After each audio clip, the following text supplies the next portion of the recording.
This time on Psychic Investigators. In small-town Georgia, a man is murdered in his own bed. It was a violent crime. It touched the very core of this community. There are no witnesses and no murder weapon. We didn't have much of anything. But the family wants answers. He didn't deserve this. Our family was desperate. They call in psychic Phil Jordan. Can he find the killer among them? I realize it's a woman. She's horrified herself she's doing it and amazed that she can do it.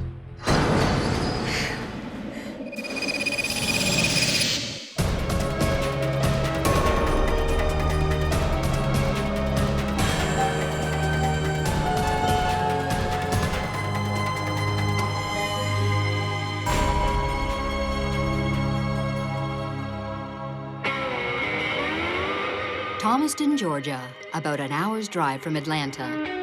An old mill town that's seen better days. A sleepy little community where doors are left unlocked. That is, until one late summer day in 2002. 8:30 in the morning, September 9th, a neighbor arrives at Thomas Bragg's front door. Bragg, a roofer, has recently broken his leg in a fall. His neighbor has offered to take Bragg on some errands. When no one answers, the neighbor steps inside. In the bedroom, he makes a disturbing discovery.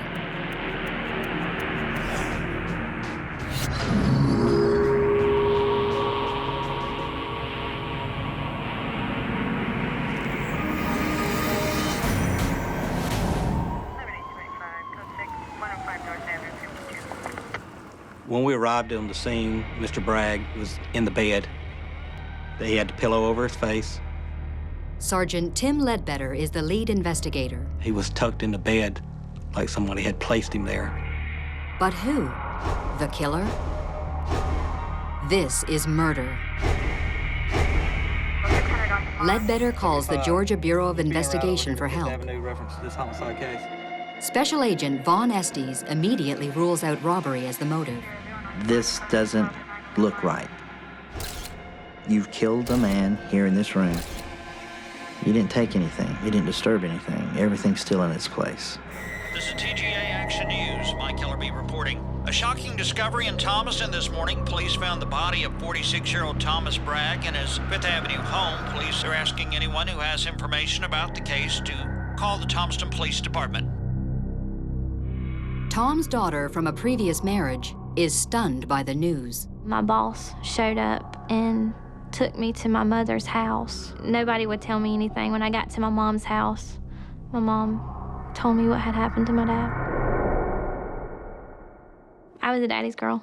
It was devastating. Tom would do anything for anybody. He loved people. He was kind. I mean, Tom would give you the shirt off his back. He didn't deserve this.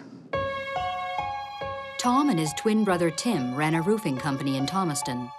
Everyone knows them.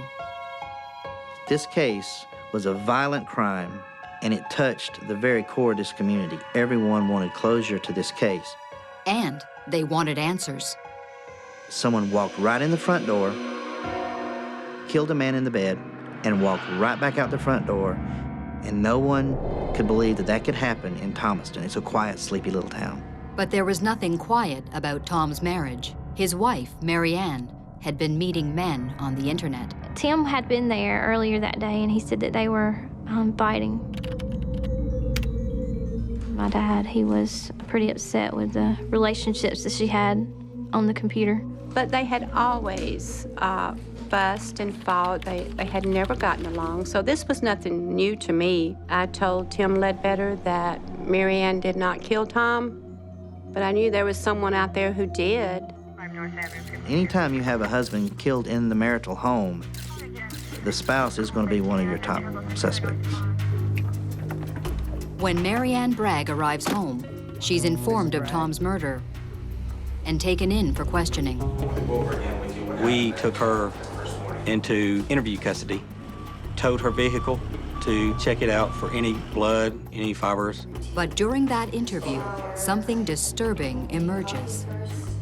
Mary Ann is not acting like the grieving wife. There was no concern. There was no talk of the funeral. There was no talk of who killed my husband. There was no talk of anything emotional. It was very cold. During the interview, I was not getting the impression that she was a grieving widow. I was getting the impression that she had just been happily divorced. The clothes that she had on was sent to the crime lab. Despite Marianne's unusual behavior, police have little to go on. Her vehicle and clothes come back from the lab, and they're clean. Even her alibi checks out. She was in LaGrange, 30 miles away at her psychiatrist's. There is no hard evidence to tie Marianne Bragg to her husband's death. Weeks go by. Tom's friends, family members, co-workers, and neighbors are interviewed and re-interviewed. But nothing. With no new information, the case is going nowhere fast. There was always that hope that something new would turn up. A little bit of information that could be the glue to put a lot of puzzle pieces together. Weeks turn to months, then years. The investigation goes stone cold. 2 years after the homicide, we still didn't have much of anything. I was more or less at my wit's end. You want to bring closure for these people, and when you know, beyond any shadow of a doubt in your mind, you know who did it, you know why they did it, but when you move from that into the trial, you have to have something substantial, and that's where we were not at. You may get one bite at the apple and miss. We called the police department every week, but after so long, you kind of grow used to, not having hope. I felt like Tom's murder will never be solved. I have got to find someone to help with this case. And then one night, she does. Tom's sister sees a television program about Phil Jordan, a psychic who has helped police on hundreds of unsolved cases. A psychic had never crossed my mind in my life.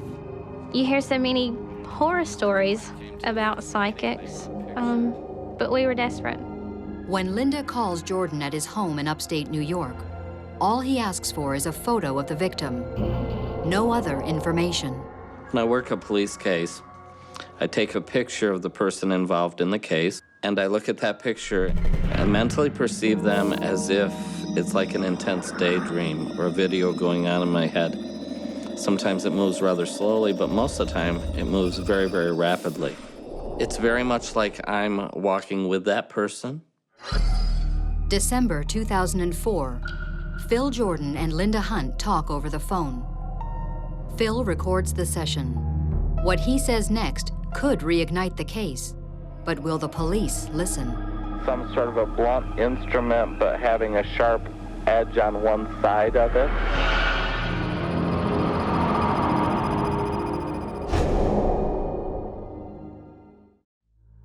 Thomaston, Georgia. A man is bludgeoned to death in his own bed. After 2 years, the case is cold. Desperate for answers, the family contacts psychic Phil Jordan, who immediately zeroes in on the murder weapon. Some sort of a blunt instrument, but having a sharp edge on one side of it.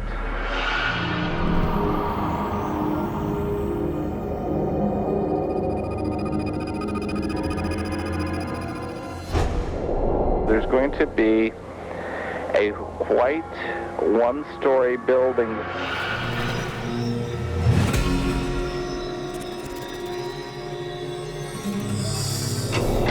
Maybe would have been doctor's offices or something of that nature.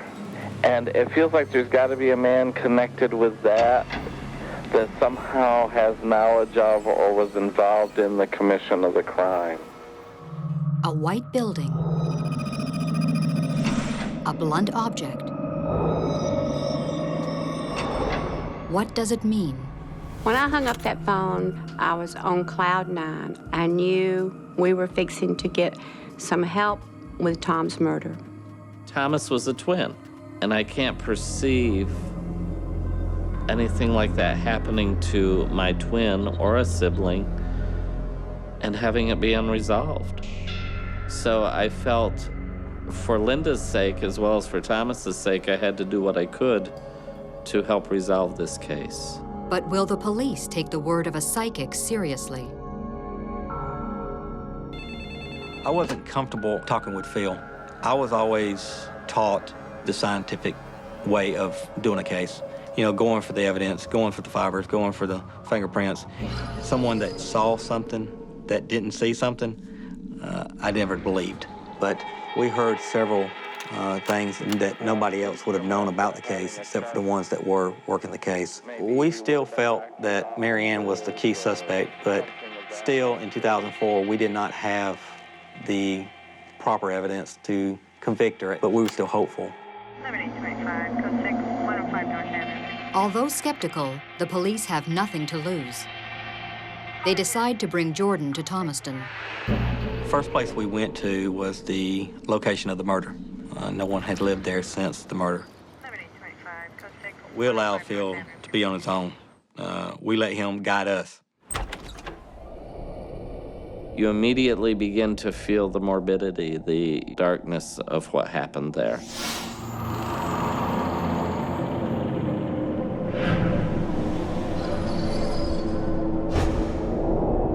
My psychic self takes over, and I walk through the house as if the house is furnished, as if people are living there, as if I'm with them on the day and time that the crime took place.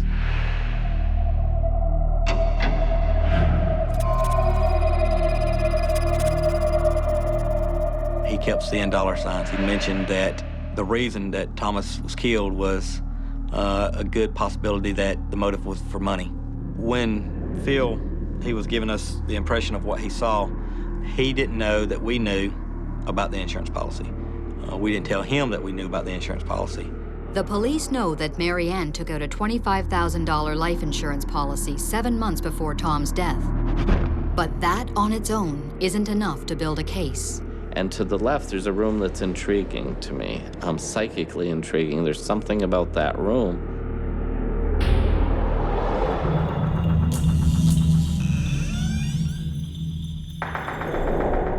So I go in and I stand in the middle of the room and I realize this is where this man died.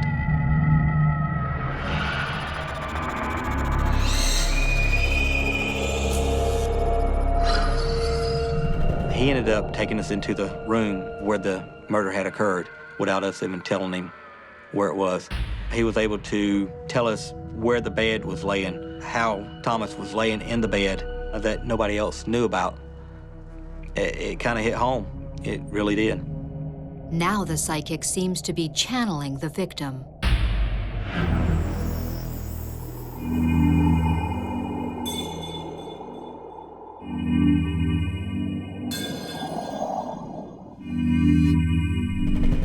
Suddenly, I'm hit in the head.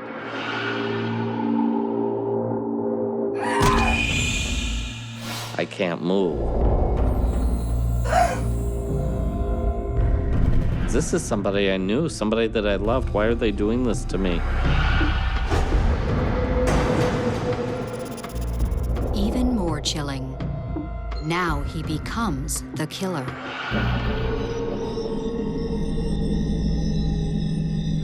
I realize it's a woman.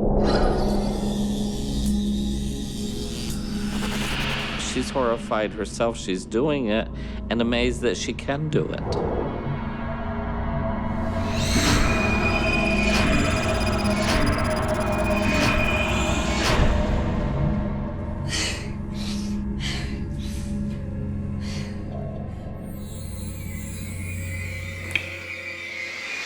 How the person was swinging the item. He gave us the picture of a hammer, where she might have stood. Nobody knew at the time other than us. Suddenly I have this feeling that I've got to go to a different location.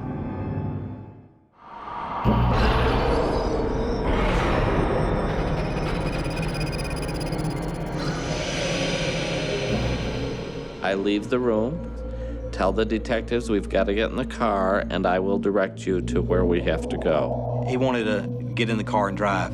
He said he had a strong feeling that he needed to take us somewhere. I just wait and see why I'm going where I'm going. He'd never been here before in his life, didn't know the town, didn't know the streets. He told me to start turning at certain roads.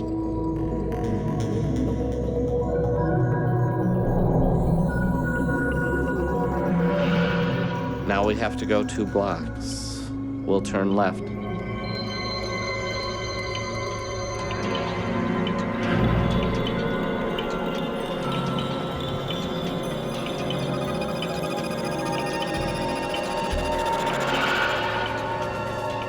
I say we have to go to the end of the street.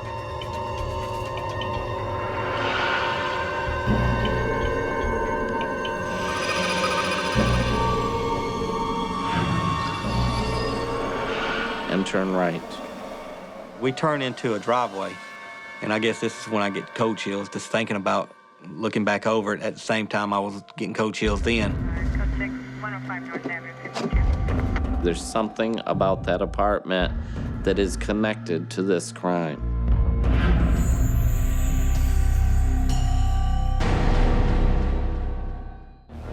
In Thomaston, Georgia, psychic investigator Phil Jordan is helping the police find the killer of Thomas Bragg.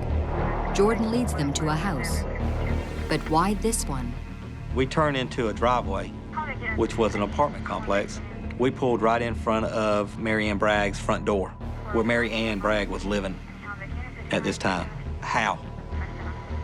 And I tell them the second apartment from the end is psychically intriguing to me.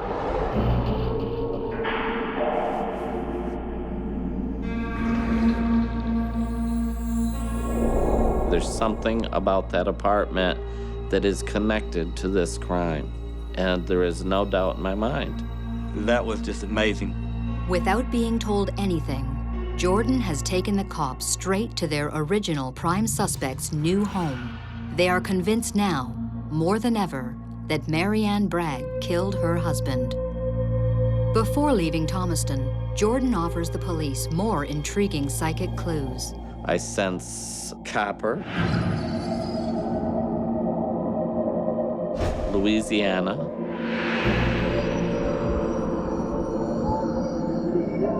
Texas.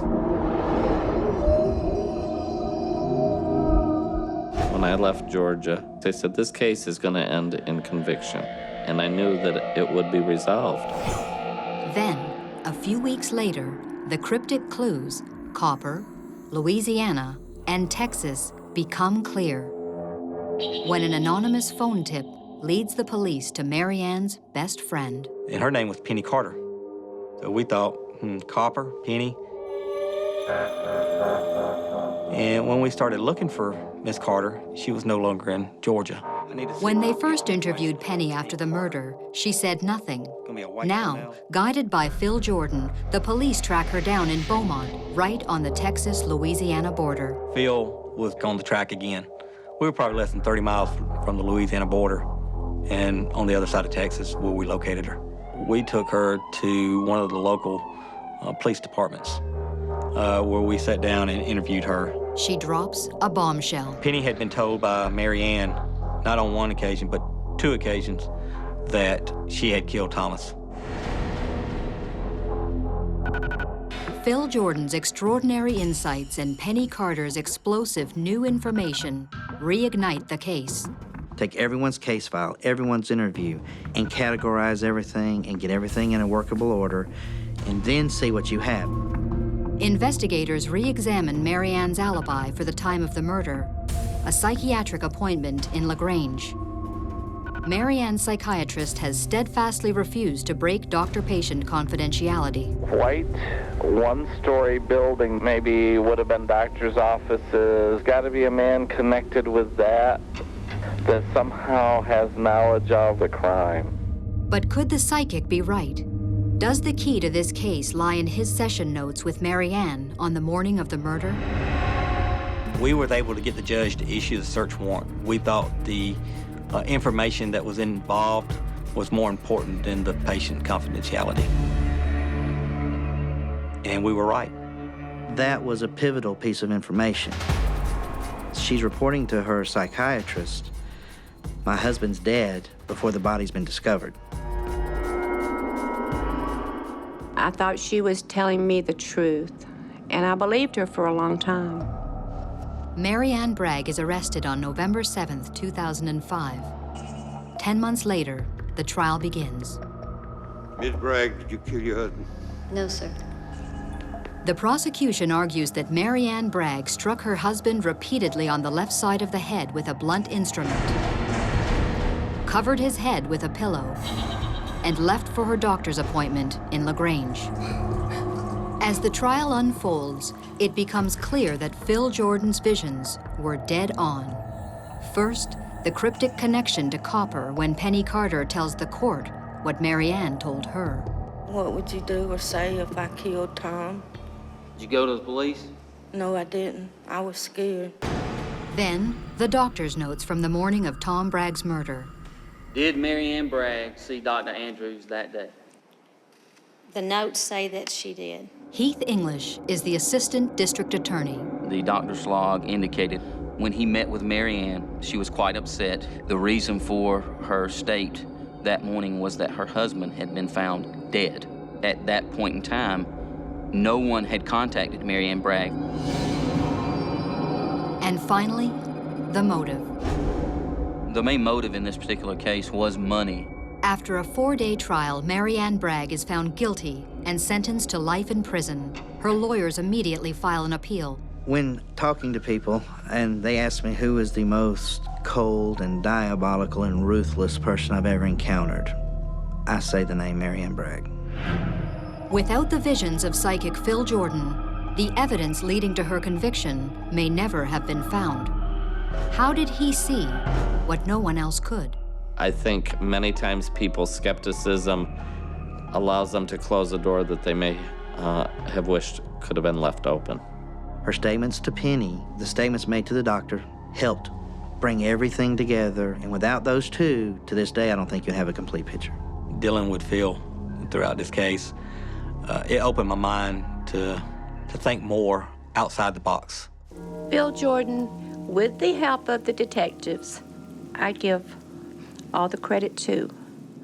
Phil Jordan is my hero.